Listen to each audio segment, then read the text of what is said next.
Hello students, welcome to online classes. Last video में हमने IR spectroscopy पढ़ी थी, यानी कंपन स्पेक्ट्रोस्कोपी पढ़ेंगे। आज जो हम पढ़ रहे हैं वो है रमन स्पेक्ट्रम का सिद्धांत, यानी हम तीसरी स्पेक्ट्रोस्कोपी पढ़ रहे हैं, रमन स्पेक्ट्रोस्कोपी। इस रमन स्पेक्ट्रोस्कोपी से हम किसी भी परमाणु की आकृति और संख्या के बारे में जानकारी प्राप्त कर सकते हैं। तो सबसे पहले रमन स्पेक्ट्रोस्कोपी पढ़ने से पहले हम रमन स्पेक्ट्रम के बारे में पढ़ें कि रमन स्पेक्ट्रम कौन से यौगिक देंगे, क्या है इस रमन स्पेक्ट्रम में, इसकी आवृत्ति में लाइनें कहाँ आएंगी, क्या नहीं आएंगी। तो देखो, इस रमन स्पेक्ट्रोस्कोपी को समझने से पहले इसी भी रमन जो है वो प्रकीर्णन के बारे में बताया था। रमन स्पेक्ट्रोस्कोपी को समझने से पहले मैं आपको एक कंसेप्ट बताता हूँ कि मान लो सपोज करो मेरे पास कोई कंपाउंड है, यौगिक है, उस यौगिक में ये मॉलिक्यूल है,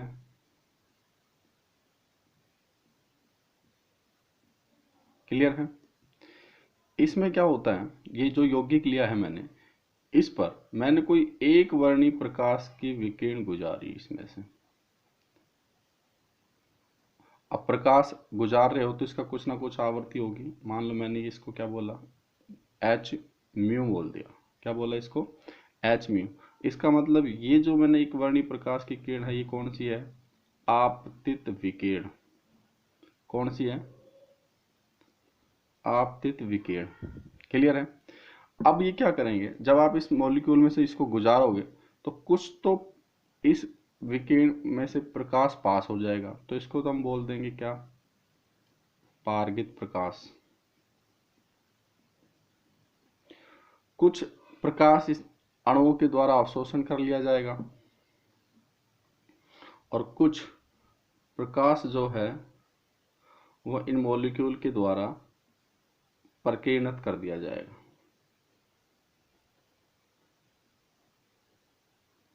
तो ये जो है मैंने ये लिखा है वो है प्रकीर्णित प्रकाश, स्कैटरिंग, इसी को हम बोलते हैं। और इसने कुछ एब्जॉर्ब किया होगा, उसको हम क्या बोलेंगे, अवशोषित प्रकाश। तो ये बात हुई। रमन स्पेक्ट्रोस्कोपी में हम प्रकीर्णित प्रकाश की बात करते हैं। किसकी बात करते हैं, प्रकीर्णित प्रकाश की बात करते हैं। तो देखो क्या होता है, अगर कोई भी यौगिक हो, क्या हो, यौगिक हो, अब उस यौगिक के एनर्जी लेवल बना लेते हैं अपन एक बार, या फिर इसको एक बार यहां समझते हैं। यह आपतित विकिरण है, इस आपतित विकिरण की आवृत्ति कितनी है, एच म्यू। अगर इस मॉलिक्यूल में इस आपतित विकिरण की यानी प्रकीर्णित प्रकाश मान लेते हैं एच म्यू डैश। अगर आपतित विकिरण की आवृत्ति और प्रकीर्णित विकिरण की आवृत्ति बराबर हो जाए तो उसको हम बोलते हैं रेले प्रकीर्णन। क्या बोलेंगे, रेले प्रकीर्णन। जैसे आप समझो इसको, इस मॉलिक्यूल के मैं कुछ एनर्जी लेवल्स बनाता हूं। ये है एक,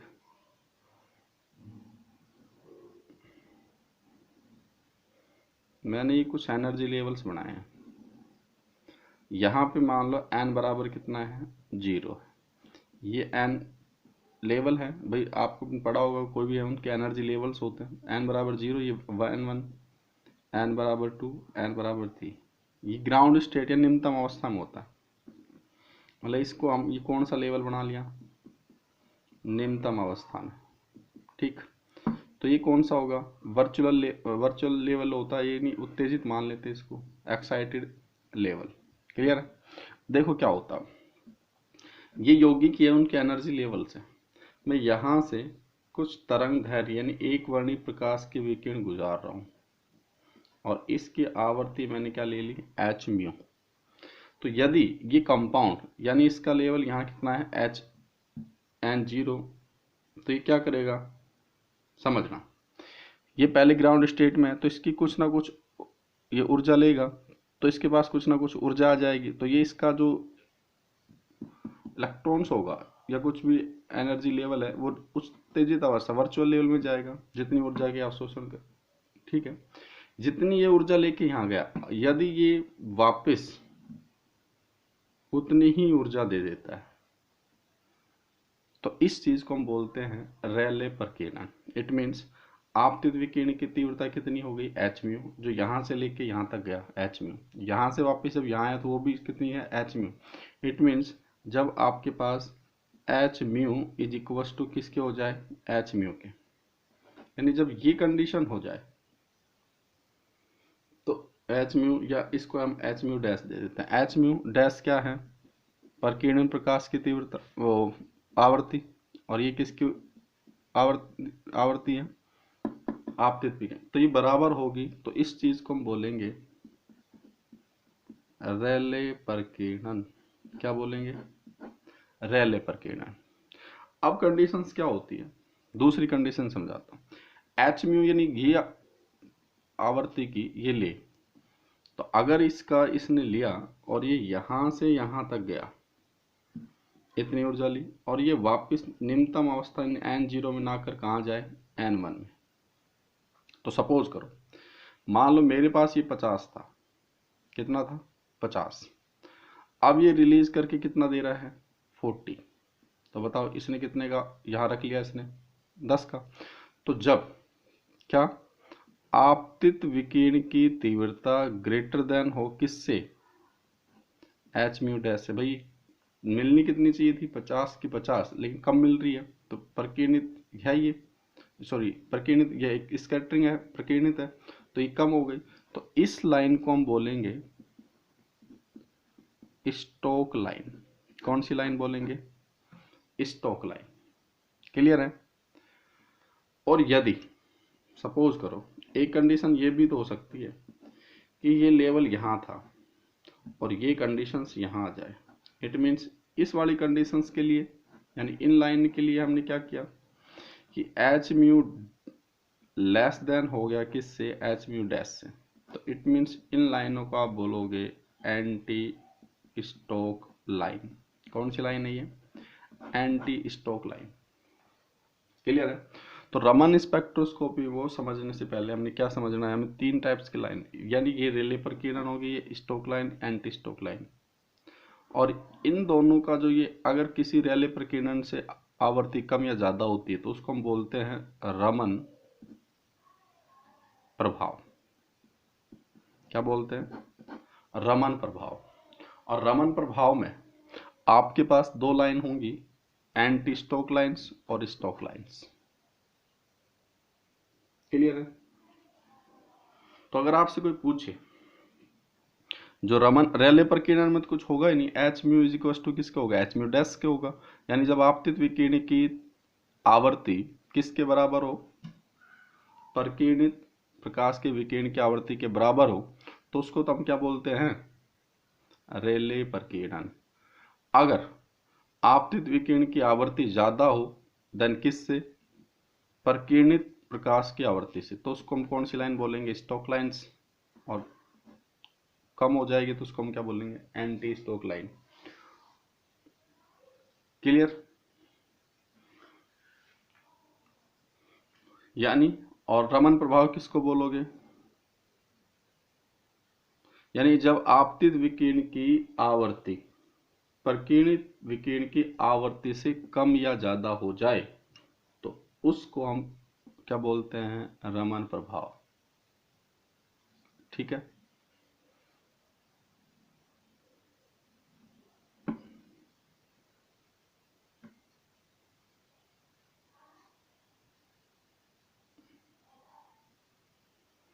अब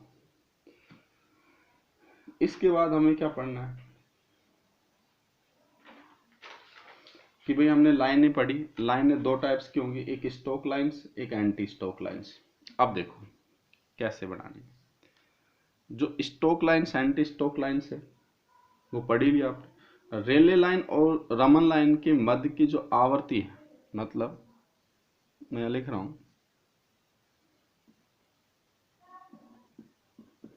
रेले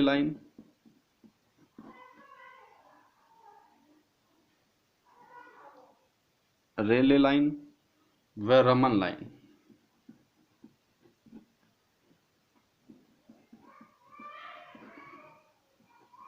के मध्य की आवृत्ति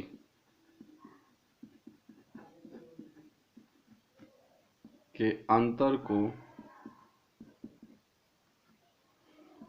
रमन शिफ्ट कहते हैं। क्या बोलते हैं? रमन शिफ्ट। ठीक है, तो देखो रमन शिफ्ट क्या होगा, del V is equals to V आवर्ती हो गई किसकी, आपतित विकिरण की, माइनस वी आर किसकी, आपतित, ये रमन की आवर्ती हो गई, यानी वी आई जो मैं ले रहा हूं यहाँ पे वो तो किसकी है, आपतित विकिरण की आवर्ती, और जो वी आर लिया है ये क्या है, रमन विकिरण। अब रमन विकिरण आपकी स्टोक लाइन भी हो सकती है, एंटी स्टोक लाइन भी हो सकती है। क्लियर है? अब देखो डेल वी हो गया, और इस डेल वी को क्या बोलोगे, रमन शिफ्ट। अब रमन शिफ्ट को यदि हम तरंग संख्या के रूप में लिखें, डेल वी बार बराबर, तो मैं क्या लिखूंगा, V bar incident minus V bar, ये लो, या इसको हम क्या लिख सकते हैं, 1/λ1 माइनस 1/λ2, और ये किस में आ गया, सेंटीमीटर इनवर्स में, क्योंकि तरंग संख्या किस में मापी जाती है, सेंटीमीटर इनवर्स में। वी आई क्या है, आपतित विकिरण की तीव्रता है, सॉरी विकिरण की आवृत्ति है, और वी आर क्या है, रमन विकिरण की आवृत्ति। क्लियर है? अच्छा ध्यान रखना, ये जो रमन शिफ्ट है, इस रमन शिफ्ट का मान कहाँ है, ये रहा डेल वी, इस रमन शिफ्ट का मान आपतित विकिरण की आवृत्ति पर निर्भर नहीं करता है। क्लियर है? और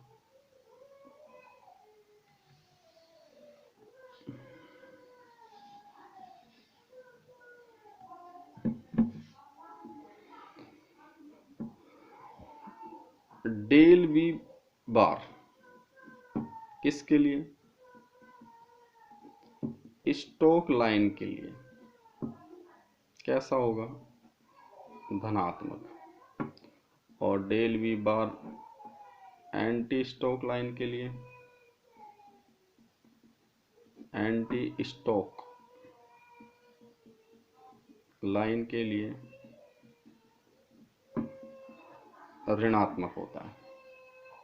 क्लियर है? अब आप इसमें देखोगे धनात्मक और ऋणात्मक कैसे। अब मुझे एक बात बताओ, स्टोक लाइन क्या होती है, स्टोक लाइन में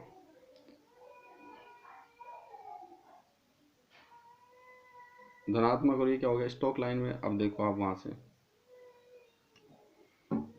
अब हम इसकी लाइन में बनाएंगे,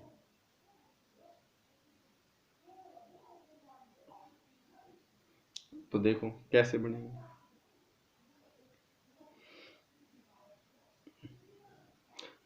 भाई धनात्मक वैसे कैसे आएगा, देखो स्टोक लाइन ये है, ये स्टोक लाइन में आपतित यानी इंसिडेंट की ज़्यादा होती है देन किससे, रेले से, रमन से। तो ये ज़्यादा है, मान लो ये 100 है और ये मान लो 70, तो वैल्यू किस में आएगी, पॉजिटिव में। और इसमें किसकी ज़्यादा होती है, रमन की। क्लियर? अब हम इसमें स्टोक लाइन्स और एंटी स्टोक लाइन शो करेंगे, तो कैसे हैं। अच्छा, किसी भी यौगिक के लिए डेल वी बार यानी रमन शिफ्ट की वैल्यू निश्चित होती है।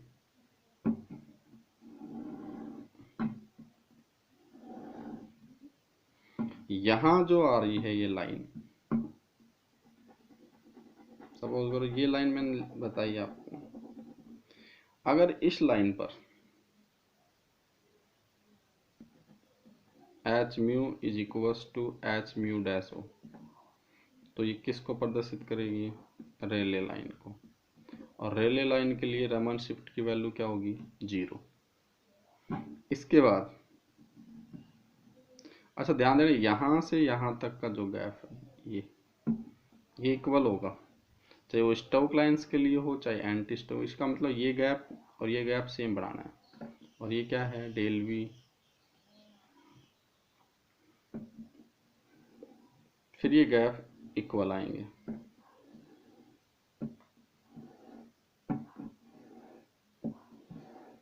यानी ये गैप इक्वल है और ये वाले गैप सारे क्या है, इक्वल है।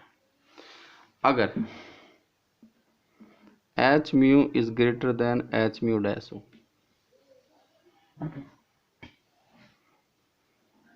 या इसको मैं लिख सकता हूँ इंसिडेंट की ज़्यादा है देन किससे, तो ये लाइनें जो बनी हैं ये कौन सी आएंगी, स्टोक लाइन।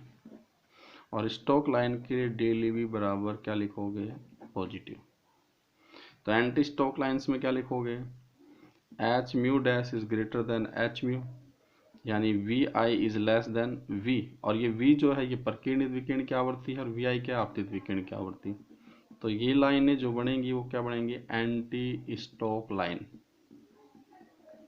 और एंटी स्टोक लाइन्स के लिए Raman shift is equals to negative.